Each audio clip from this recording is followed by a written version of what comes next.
Ну чё, по факту обслужен, фильтра поменены, аморт не поменен, стоит старый, так как у нас в Алмате нет в наличии таких амортизаторов.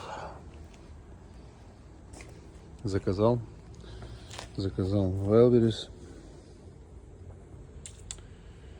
Скоро придет, там посмотрим, вроде должен подойти по параметрам.